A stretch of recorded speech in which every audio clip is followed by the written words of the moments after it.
நடிகர் ரஜினிகாந்தோட பிரதர் என்ன சொல்லியிருக்காருன்னா, விஜய் வந்து அரசியல்ல வந்து ஜொலிப்பது வந்து கஷ்டம், அண்ணாமலை புத்திசாலி, அவர் வந்து அரசியல்ல மிக உயரத்துக்கு வருவார்னு சொல்லியிருக்காரு. இது எப்படி பாக்குறீங்க? ஆனால் சூப்பர் ஸ்டாருடைய சகோதரர் கருப்ப சவுப்பான் கூட தெரியாதுங்கன்னா என்னை இந்த வம்பில் மாட்டி விட்டுறாதீங்க. அதனால் நிச்சயமாக அவருடைய கருத்து அது.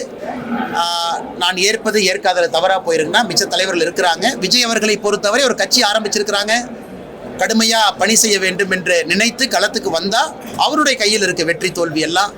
எந்த அரசியல் கட்சியும் அவருடைய உழைப்பை பொறுத்து தான் மக்கள் வாக்களிக்க போகிறாங்க.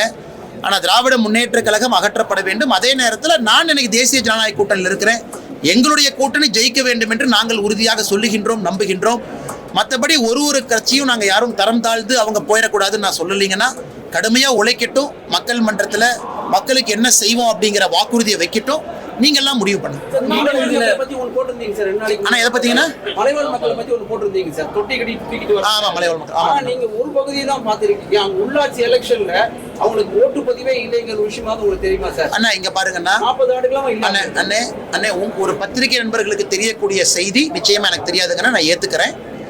எனக்கு ஒரு செய்தி தெரிந்த பின்பு நான் அதை ஆராய்ந்த பின்பு உங்கள் முன்னாடி நான் வைக்கிறேங்கன்னா, பத்திரிகை நண்பர்கள் நீங்கள் கிரவுண்ட்லேயே இருக்கிறீங்க, நிச்சயமாக என்னை விட உங்களுக்கு அதிக நாலேஜ் இருக்குது.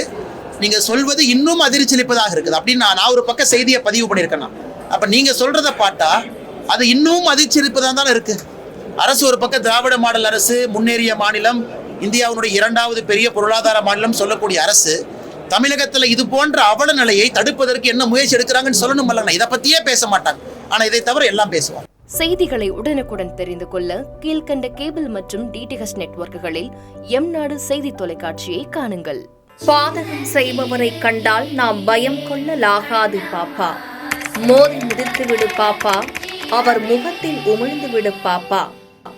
அண்மை செய்திகளை உடனுக்குடன் தெரிந்து கொள்ள இணைந்திருங்கள் எம்நாடு தொலைக்காட்சியுடன்.